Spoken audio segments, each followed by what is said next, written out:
हम कहते हैं कि आज हम विश्व गुरु हैं। गुरु वो होता है जिसके शिष्य होते हैं। यहाँ हम आश्रम खोल के बैठे, एक भी शिष्य नहीं है, शिष्य एक भी नहीं है, गुरु आश्रम खोल के बैठे हुए हैं। हम क्या कर रहे हैं हम क्या नहीं जानते। अब ये भी है, मैंने पढ़ा किसी अखबार में, विदेश मंत्री से पूछो तो कहते हैं कॉमर्स मिनिस्टर से पूछो, कॉमर्स मिनिस्टर पूछो तो कहते हैं विदेश मंत्री से पूछो। पूछें तो पूछे किससे? श्रीमान राजीव शुक्ला जी।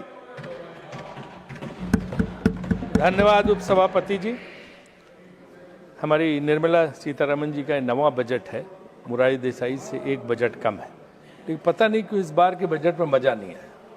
कुछ ऐसा है ही नहीं जिसकी प्रशंसा की जा सके, एक भी चीज नहीं है। कैपिटल एक्सपेंडिचर का नाम है तो दूसरी तरफ पैसा कट गया, चाहे वो ग्रामीण रोजगार में हो चाहे कृषि रोजगार। लेकिन मैं एक चीज यहाँ पे अनुरोध करना चाहता हूँ, निर्मला जी से यहाँ पे है नहीं, बाकी मिनिस्टर हैं यहाँ, कि उन्हें अब एक या तो सप्लीमेंट्री बजट पेश करें या रिवाइज्ड बजट पेश करें, क्योंकि बजट पेश होने के बाद ये अमेरिका के साथ डील हुई है जो कि बहुत बड़ा, जिसमें खर्च है $500 बिलियन, करीब 45 लाख करोड़ का 5 साल में, और $40 बिलियन का हम इंपोर्ट अभी उनके साथ करते हैं, तो हमें $60 बिलियन का इंपोर्ट हर साल और करना पड़ेगा। तो ये जब लाखों करोड़ का 45 लाख करोड़ का इतना बड़ा मसला है, तो एक रिवाइज बजट आना चाहिए या सप्लीमेंट्री बजट इसके साथ होना चाहिए कि इस डील के बाद मिला के हम किस जगह पे पहुंचेंगे और बजट का क्या प्रारूप होगा, हमारा जो खर्च है एक्सपेंडिचर वो कहाँ जाएगा किस हिसाब से। और इस $500 बिलियन में डिफेंस के की खरीदारी शामिल नहीं है, वो इसके ऊपर है, ओवर एंड अबव है। तो इसलिए ये बहुत ही जो है गंभीर बात है। इसलिए मेरा ये मानना है कि इस बजट को रिवाइज्ड एक बजट देना चाहिए उनको। एक आदत बन गई है कि गलत बात को बार बार मीडिया से अच्छा बताओ, सारे प्रवक्ताओं को लगा दो, लाइन लगा दो और सब वो तारीफों के पुल बांधने लगे, तो कम से कम 100 बार कहोगे वही बात तो लोग सही मानने लगे। लेकिन असलियत वो नहीं है, असलियत ये नहीं है। आप असली बात को दबा देते हो जी। हैं? तो असली बात ये है कि मनमोहन सिंह जी के जमाने में जो है 3% से नीचे था, 2.92 टैरिफ। देखो बीच में डिस्टर्ब मत करो, क्या चीज है मुझे पता है। अभी पीएम खाना खाने गए हैं, टीवी देख नहीं रहे हैं, कोई बात नहीं, आप सुनाई जाएगी आपके, है ना। और अटल जी के जमाने में उपसभापति महोदय, अटल जी के जमाने में 3% था, उनको भी इसका श्रेय जाता है। मुझे पता है इनके एक वक्ता कभी अटल जी का नाम तक नहीं लेते, कभी उनकी प्रशंसा नहीं करते। मैंने सारे भाषण सुने और नोट किए, एक बार भी अटल बिहारी वाजपेयी की प्रशंसा नहीं। क्या डर है इन्हें अटल जी की तारीफ करने में? अटल जी की क्यों, हम तो करते हैं नरसिम्हा राव की तारीफ, हम तो नरसिम्हा राव की तारीफ तो आगे बढ़िए। तो अटल जी के बारे में बोलने में इन लोगों को बहुत डर लगता है। चलो ठीक है, आपको ये है कि अटल जी के बारे में नहीं बोलेंगे, उनको श्रेय मिल जाएगा। लेकिन ये एक अजीब बात है, सरकार का जब मैंने तर्क ही पूछा तो मुझे तर्क ये दिया गया कि साहब बदले हुए जो ट्रम्प है, ट्रम्प 1 के जो ट्रम्प थे वो ठीक थे पहले वाले, अभी जो बदले हुए जिसमें 25% 50% था, अब अगर उन्होंने 18% ले लिया कर दिया है तो भैया इसी को अपनी उपलब्धि मानो। यही बहुत बड़ी चीज है कि 25 से 18 कर दिया, क्योंकि ट्रम्प बदल गए। अरे भाई ट्रम्प बदल गए तो आपने पहले ट्रम्प की इतनी जो है, ट्रम्प के साथ इतनी मित्रता, इतना दोस्ताना उनके लिए। भाई देखिए राधा मोहन जी शांत बैठिए ना, आप पीछे शांत बैठिए, आप बोलिए। तो रोकिए सर इनको ना, बीच में रिदम टूट जाता है। करते हैं इधर से बोलते हैं, इधर से बोलते हैं, उधर से। सारे सदस्यों से अनुरोध करता हूं कृपया सर, मैं आपसे कमेंट ना करें प्लीज।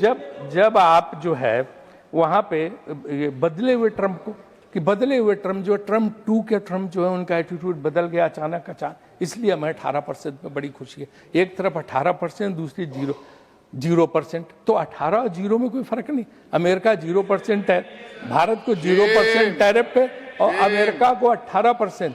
और उसमें भी धमकी है कि अगर आपने रूसी तेल खरीदा, मैं रोज देख रहा हूं, जरा भी तुमने गड़बड़ की तो मैं फिर पेनल्टी लगा दूंगा। तो ये 18% भी कायम नहीं है। जितने दूसरे नेशंस हैं डेवलप्ड, लाइक इंग्लैंड पे 10%, जापान कोरिया पे 15%। मैं तर्क मान सकता हूं कि वो जो है डेवलप्ड नेशन का उनका क्राइटेरिया अलग है, और जो है जो सेक्शन जो है 192 के उसमें कुछ एग्जम्पशंस हैं, लेकिन उन चीज़ों के एग्जम्पशंस हैं जो उनको ज़रूरत है। काफ़ी टी पे पहले ही से एग्जम्पशंस थे, उन्होंने दे रखे थे। तो इसलिए जो है हमारी जो इस चीज़ को बेस्ट डील बताना मैं नहीं समझता हूँ कि सही है, क्योंकि सारे अर्थशास्त्री जो सरकार की तारीफ में भी लिखते रहे, उन्होंने भी लिखा है कि ये डील जो है इस टिल्टेड टुवर्ड्स अमेरिका के पक्ष में है। तो इस पर मुझे लगता है कि सरकार अपनी बात सफाई देगी और बताएगी कि ऐसा क्यों है। मुझे याद है यूनाइटेड नेशंस में डेलीगेशन गया था, हमारे भाजपा के मित्र सब थे, यहाँ कुछ बैठे हैं, तो वहाँ पे ट्रंप का रिजल्ट आ रहा था, वो जीत रहा था, और ये लोग इतना खुश थे कि वहाँ होटल जो था यूएन प्लाजा, वहीं से उन्होंने कहा मिठाई नहीं मिली तो केक खरीद के बांटने लगे कि अब ट्रंप आ गया, अब हमारी जय जयकार, हमारा बड़ा मदद होगा, बहुत अच्छा रहेगा। और आज उसने ऐसा केक खिलाया कि हम सब लोगों को पता चल रहा है कि क्या बुरा हाल हो गया। तो इसलिए हमें जो है इस बात का ख्याल रखना चाहिए, हमें इस बात का ख्याल रखना चाहिए कि किसी से भी गलबैयाँ करो तो जो कहते हैं ना उनका, वो कहते, अरे भाई उनका सुनो, अरे भाई उनका सर एक्स्ट्रा टाइम में लूंगा अगर ऐसे बोले। मैं आपको मैं रोक नहीं रहा हूं, मैं टाइम से इधर आप रोकते नहीं, मैं सबको रोक रहा हूं, उधर से करते हैं आप, राधा मोहन जी लगातार disturb chair will go by time, गलत है आप प्लीज। तो इसलिए जो है उस पे भी तुर रही है कि रूस के तेल वाली। और दूसरी जो इम्पोर्टेंट बात है कि अमेरिकन कृषि मंत्री खुद ट्रंप साहब का जो ट्वीट है, व्हाइट हाउस की प्रवक्ता, उसने खुद कहा कि अमेरिका के बहुत बड़े फायदे में है, कृषि उत्पाद भी उसने बताए हैं, और ये बोला है कि तमाम चीज़ों में हमें बहुत राहत मिली है। एक चीज़ कल उन्होंने जयराम ने उठाई थी, टेक्सटाइल वाली, 5% पे कपास, 5% सिर्फ ड्यूटी पे कपास बांग्लादेश को मिलेगी, अमेरिकन कपास। और तो वो टेक्सटाइल इंडस्ट्री में जब उसका जो कपड़ा है वो कितना फायदा करेगा देश को, उनको फायदा, हम compete कर पाएंगे, हमारे ऊपर से 18% लगने पे। ये कुछ ऐसी बातें जो गंभीरता की बातें, तो हमें देखना पड़ेगा कि हमारा वस्त्र उद्योग, टेक्सटाइल इंडस्ट्री, गारमेंट इंडस्ट्री, उसका क्या हाल होगा। और दूसरी सबसे इंपॉर्टेंट बात यह है कि जो कंपल्सरी बाएंगे $500 बिलियन की, अब अगर हम रूस से तेल खरीदने को मजबूर हैं, कल हमने पूछा था, हमारी मीटिंग थी, तो उन्होंने बताया कि हम बहुत ज़्यादा रूस से तेल नहीं खरीदे, $2 बिलियन का खरीद रहे थे सब जगह, लेकिन अब वो कह रहे हैं वहाँ से कुछ मत खरीदो, आपको वेनेजुएला वाला तेल लेना पड़ेगा। वेनेजुएला का तेल जो है, एक तो ट्रांसपोर्टेशन कास्ट, क्या कल हमारी मीटिंग वो बोल रहे हैं स्टैंडिंग कमेटी की बात जो है ना, और ट्रम्प चाचा ने खुद बताया है ना, वेनेजुएला से आपको लेना होगा। तो आप बताओ वेनेजुएला से ट्रांसपोर्टेशन कास्ट क्या होगी, उतनी दूर से लागत क्या आएगी। एक ईरान, रशिया, उनसे तो बहुत ज़्यादा लागत होगी।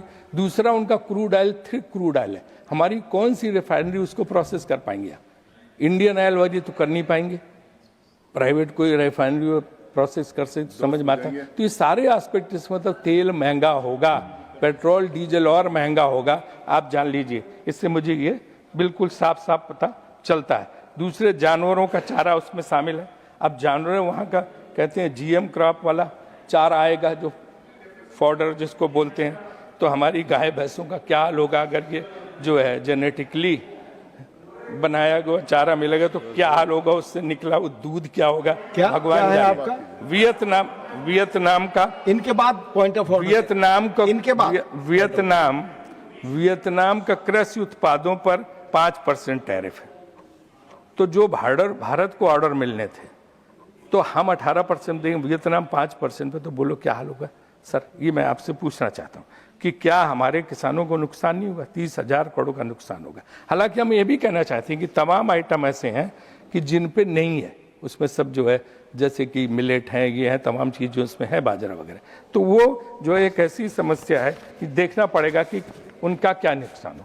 आप कह रहे हैं कि भाई ट्रम्प जो है, ट्रम्प क्या कर रहे हैं हम क्या नहीं जानते। अब ये भी मैंने पढ़ा किसी अखबार में कि विदेश मंत्री से पूछो तो कहते हैं कॉमर्स मिनिस्टर से पूछो, कॉमर्स मिनिस्टर पूछो तो कहते हैं विदेश मंत्री से पूछें तो पूछे किससे, यही नहीं समझ में आ रहा है। अब किरण रिज्जू बेचारों से क्यों पूछे, उन्हें तो उनसे तो इसका कोई मतलब नहीं है। तो जवाब कौन देगा? जवाब कौन देगा ये मैं कह रहा हूं। तो मेरा इनसे यही कहना, यार नीरज शांत रहो है। तो हमारा ये कहना है कि हमें तेल खरीद की आज़ादी होनी चाहिए। कंपनियां जो हमारी हैं उनको स्वतंत्र निर्णय लेने की छूट होनी चाहिए और तेल महंगा ना हो इसकी गारंटी करनी चाहिए। ये देखिए यहाँ पे जयशंकर जी बैठे, विदेश नीति का विस्तार कुछ है, इधर कुछ हुआ है कि पता नहीं क्यों विदेश नीति में कई बार ऐसे दौर आते हैं। हमारा बड़ा मुश्किल समय, हम कहते हैं कि आज हम विश्व गुरु हैं। गुरु वो होता है जिसके शिष्य होते हैं। यहाँ हम आश्रम खोल के बैठे, एक भी शिष्य नहीं है, शिष्य एक भी नहीं है, गुरु आश्रम खोल के बैठे हुए हैं। अभी जो यार नीरज प्लीज चुप रहो, कुछ नहीं करेंगे तुम्हारा, शांत रहो है। तो ये जो है आप बताओ, जब युद्ध हुआ किसी एक देश ने, छोटे मोटे देश ने हमारे सपोर्ट में बयान दिया? पाकिस्तान के सपोर्ट में चीन खड़ा है, अमेरिका उसके जनरल को बुला के लंच करा रहा है, और टर्की जो है ड्रोन दे रही है, सऊदी अरबिया डिफेंस डील कर रहा है, अजरबैजान उनके साथ। हमारे साथ कौन है? एक आदमी नहीं, ना पड़ोसी न कोई। तो ये कौन से गुरु की बात हो रही है? जो शिष्यविहीन गुरु, कौन है ऐसा जिसका शिष्य नहीं, चेले ही नहीं, गुरु खाली है? तो ये कौन सा आपने भारत बना दिया है? ये सबसे बड़ी हमारी समस्या है कि जो है इसको देखें। और उसी के साथ साथ मैं ये बात भी जोड़ता हूँ, क्योंकि यहाँ पे बैठे हैं माननीय विदेश मंत्री, कि बांग्लादेश के मामले में भी हमें कहीं न कहीं ऐसा रुख लेना पड़ेगा कि बांग्लादेश हमारी 71 की उपलब्धि है। एक बहुत बड़े संघर्ष के बाद भारत ने बांग्लादेश, पाकिस्तान के 2 टुकड़े हुए थे और बांग्लादेश हुआ था। आज हम बांग्लादेश को धकेल के पाकिस्तान के पाले में कर रहे हैं हर समय, उसको इस तरह के, तो वो बहुत खराब हो जाएगा हमारे लिए। पाकिस्तान तो चाहता है कि बांग्लादेश के साथ आ जाए, फिर उसका इस्तेमाल करे वहां से आतंकवाद बढ़ाने के लिए। ये बहुत बड़ी उपलब्धि इंदिरा गांधी के जमाने में हुई थी, आप सबने साथ दिया था, अटल जी ने साथ दिया था, और तब उसके बाद जो है पूरे देश ने साथ दिया था। लेकिन आज बांग्लादेश को मत धकेलो, वहाँ पे परिस्थितियाँ डिफरेंट हैं, लेकिन उस चीज़ को समझना चाहिए। आपसे अच्छा काम तो हमारी आईसीसी ने किया। हमारा विवाद हो गया था वही क्रिकेट मैच को लेके, तो आईसीसी ने बातचीत करके पाकिस्तान, बांग्लादेश सबको बिठा के मामला सुलझा लिया। तो विदेश आपकी सरकार से ज़्यादा अच्छा काम तो आईसीसी कर रही है। तो कुछ ऐसा ही सीखो ना, कुछ इस तरह का काम हमें करना चाहिए जो आप नहीं कर रहे हैं। अब बात हम कहते हैं दूसरा सबसे महत्वपूर्ण बात है बेरोजगारी की। 15% बेरोजगारी है। 15% बेरोजगारी है, माने कि करोड़ों बेरोजगार है।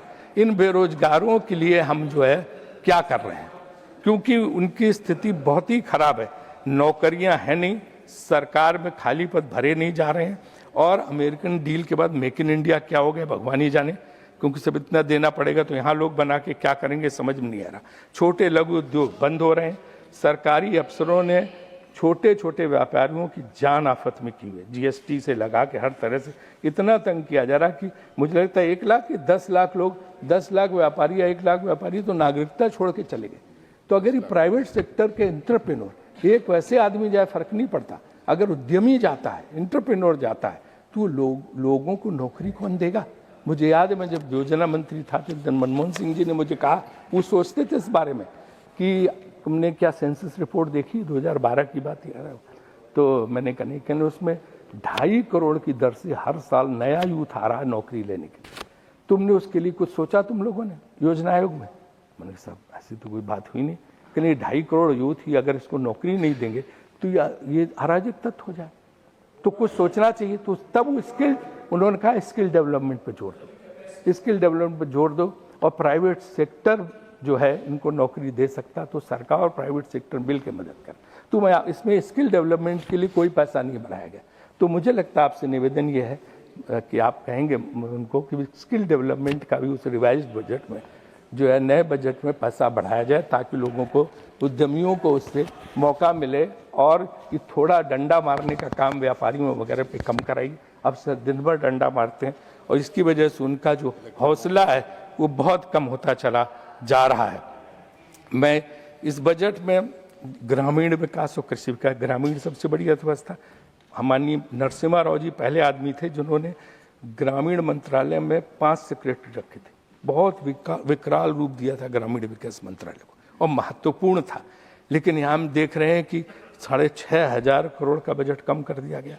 तो ग्रामीण विकास तो सबसे इम्पोर्टेंट, शहरों में तो कुछ हो नहीं रहा, ग्रामीण में नहीं हो रहा, तो ये आपके लिए बहुत ही जो है मेरे ख्याल से बहुत गलत बात होगी। आप कहते हैं यूथ पावर, यंग इंडिया, 60% हमारे कितने भाषण थे कि देश देश की स्ट्रेंथ ये है कि यहाँ 60 करोड़ युवा है, 70 करोड़ युवा है।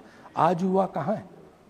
वो जो कोरोना का हुआ तो 4 घंटे के अल्टीमेटम पे आपने उनको बाहर किया। जिस तरह से शहरों से छोड़ के अपने गाँव गए, परेशान होके, दुखी होके, उनको 24-48 घंटे का टाइम मिलता, तो वो इतना दुखी हो गए कि वहां से, भैया आप तो पहले ही मेरा कर देते, नहीं तो दोस्ती किस बात की आपसे? आप देखिए, है ना, आप कभी मौका नहीं देते। राजीव जी देखिए, तो ये जो है ना, बस खत्म कर दे बस खत्म। तो उनको मौका कब हम देंगे? क्योंकि वो जो है कोरोना काल में जो गए वो लौट के नहीं आ रहे हैं, जिससे लेबर कास्ट बहुत बढ़ रही है, जो एक्सपोर्ट वालों को भी दिक्कत करेगी और लोगों को भी। तो उनको जो है, आप जो बुजुर्ग हैं उनको राशन दीजिए, यूथ को मोटिवेट करिए कि वो कामों में वापस जाए बड़े बड़े शहरों में, जो कि नहीं जा रहा है। युवा डिग्री लेके सड़क पर प्रदर्शन कर रहा, किसानों के एमएसपी गारंटी दी। एक फिर नड्डा जी के लिए कि हेल्थ बजट बहुत कम है। नड्डा, ये हेल्थ बजट बहुत कम है, ये 2-2.5% से कुछ नहीं वाला। बहुत दिक्कत है, प्राइवेट हॉस्पिटल लूट रहे हैं। आयुष्मान कार्ड एक स्कैंडल बन गया है। ये प्राइवेट अस्पताल वाले आयुष्मान कार्ड पहले ही दिन इसका पैसा खर्च। राजीव जी, हम कॉलिंग, इसलिए मैं, अच्छा सुनिए, मैं आखिरी सेंटेंस सुन लो ना, कि हम ही सुझाव दे रहे हैं, कोई दुश्मन के नाते नहीं मिल रहे। विपक्ष को दुश्मन मत समझो। Thank you Rajiv ji, 1 minute हो गया, प्लीज। दुश्मनी 1 कदम 2 कदम, तुम भी थक जाओगे और हम भी थक जाएंगे। Thank you. कितने मिनट दिए थे आपने मुझे? 1 मिनट अधिक दिए। नहीं दिए कितने टोटल? 15 था, प्लस 1 16 आपने बोला, 15 था आपको। बताइए, बड़ा भारी है।